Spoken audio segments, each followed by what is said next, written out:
Beaux family. How are you guys? I hope you had a great week.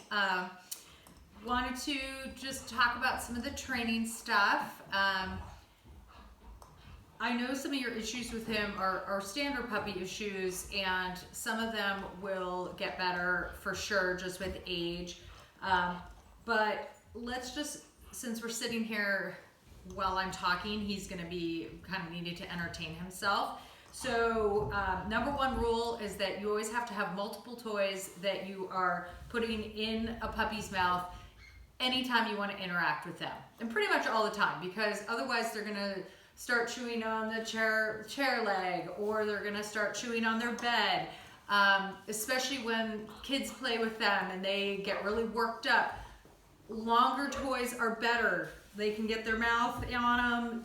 Kids can tug and play, and they're not apt to have the puppy let go of a toy and grab onto their hand if the toy's a little bit longer. And so that's kind of number one rule for that. The barking stuff, I think some of it is just, temperament. I think it will get better as he gets a little older. It seems to happen sometimes, obviously, when he wants things. It's a demand bark kind of thing, but also even when he's a little uncertain about what's happening, he'll just like wander around kind of like in an uncomfortable way and start barking, like he doesn't quite know what to do with himself. Times when you can completely ignore it, if I'm making his food, getting his food ready, and he starts barking at me, I put it down and I walk away. And I let him bark. I don't look at him, I don't tell him no, I don't do any of that. I let him bark, and when he stops barking, then I walk back to the food bowl. And the more you can do things like that, where he understands that barking behavior gets him zero attention, again, no eye contact, no nothing, then he's gonna start to alter his behavior a little bit. You'll see even sometimes when we're training, when he gets frustrated and he doesn't figure stuff out and he just wants cookies, he'll start barking at me. Sometimes I'll just look away and I'll wait till he stops, and then I'll just reward him for that. That's more things we can discuss in depth on a case-by-case situation. So, in general, the way that our training works, and I know maybe at some point when we had a phone conversation, you'd mentioned not wanting to be giving too many treats for things, but that's the way dog training works, is when a dog sees value in doing something, they will respond, and over time we fade out the food. I'm gonna send you a handbook that has a 2-page summary that talks about learning theory, and basically what we do is we pair reinforcement with behaviors that we like, and the more we do it, those become the dog's choices. So it's imperative that in the beginning we're doing a lot of training with food, and again, as the dog gets better, we wean off of the food. That doesn't mean that you use food as a bribery, like like crinkle your bag and see if you can get the dog to come to you. That's not the way it works. Okay, so we call this name game. This is one of the first exercises we work on, where all we're asking for is the dog to stop what he's doing and look at us when he hears his name. Beau! Yes. Doesn't have to sit, doesn't have to do anything else. Beau! Yes. Hey, it's the foundation for all of our training. Stop what you're doing and look at me and find out what I need, okay? We can play little games where, hey, look what I got. I toss a little treat, go find that. He goes and finds it, and then, Beau! Yes, good boy. He's distracted because there's other dogs playing outside, so he can hear them right now, so that's why he kind of stopped and looked around. So again, any kind of behaviors that we can work on where we are utilizing his name and rewards for paying attention. So again, sometimes I'll do this treat toss thing where he gets to, look what I got. Go and find a treat, go find it. Hide my treats, and then, boom! Yay! Oh, now if he doesn't look at me, he doesn't get a cookie, okay? So he was kind of sauntered back over here, didn't really respond to his name very much. Hey, look what I got. Let's try that again. Go find that. Boom! Yes, good boy. Now if I get eye contact and a good response when I say his name, then he gets his cookie. Ready? Let's try it one more time. Go. Good job. Boom! Yes, that one was perfect. Really good. Okay? The other thing we're working on for eye contact, not for eye contact, but for attention games and to distract from other things he really wants to do, like let's say we're on a walk and he wants to go say hi to another dog, or maybe I'm just in the kitchen and I need him to stop doing something and come over to me. We work on a game called hand targeting, or the touch game. Okay? All he has to do is touch his nose to the 2 fingers or the palm of my hand. So I'm going to show you how that works. Boo! Touch. Yes, good boy. Okay. Boo, touch. Yes.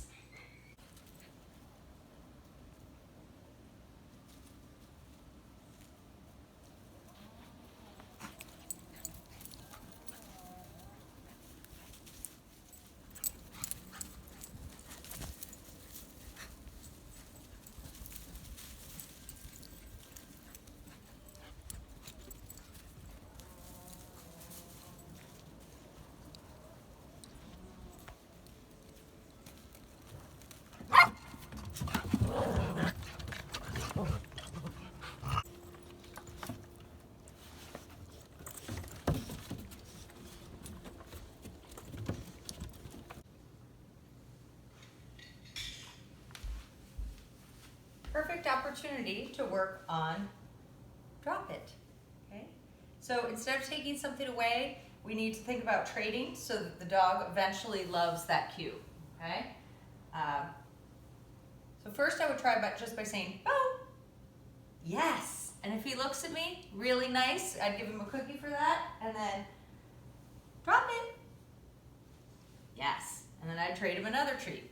So drop it. We're going to show you in a more constructive way how we practice that, but he did just take my slipper, so I figured I'd use that opportunity to show you how that works.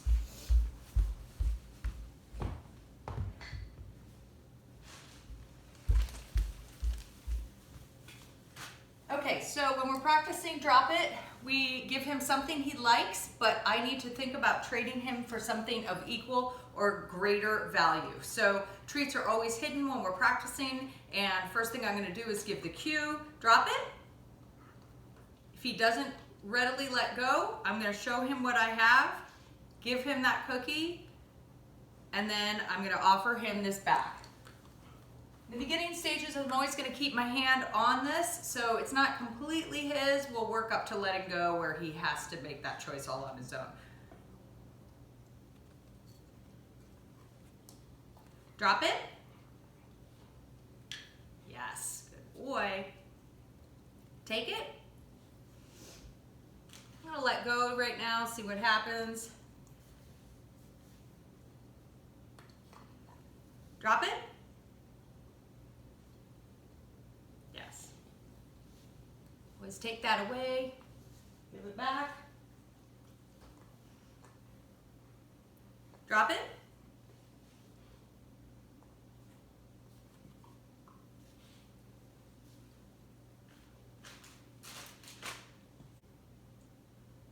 Yes, that was good. It's hard to tell, but he really did almost let go of it that time. We're going to try with one last time. Here you go.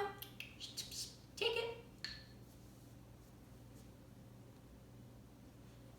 Key to this, again, is making sure that what I'm having to offer him is greater than what he thinks the value of this is. And eventually we'll work up to really good things like bully sticks or stuff he finds outside. Okay. Drop it. Yes. That's the reaction I want. Stop what you're doing when you hear that word and look at me. Yay! That was perfect. Good job. Right. Touch. Yes, good job. Touch.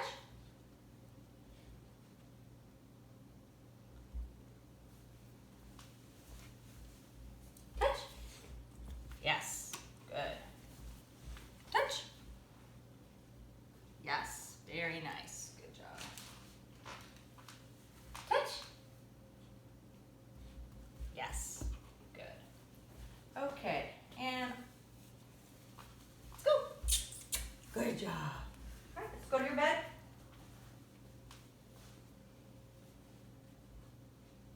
Down.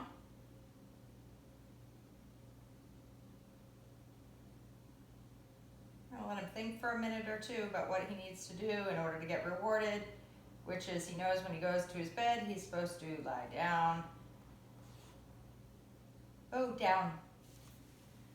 Give him a little hint. Down.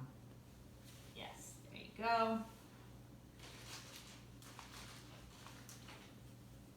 Touch. Very nice. Okay, on your bed.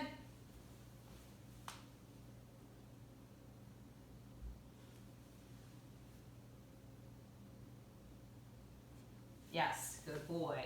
Good job. That was great. Touch. Very nice. On your bed.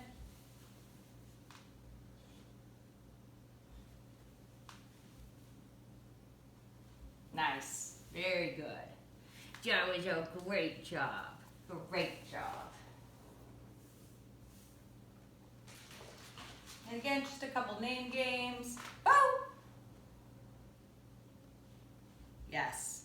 Looking for that eye contact as soon as you say his name. Boom. Yes. Very nice. Good job. We'll find it. Good. And we're always using touch to redirect him from things he might really want to do that aren't necessarily stuff that we would be interested in. Like, let's see if we can give him my slipper.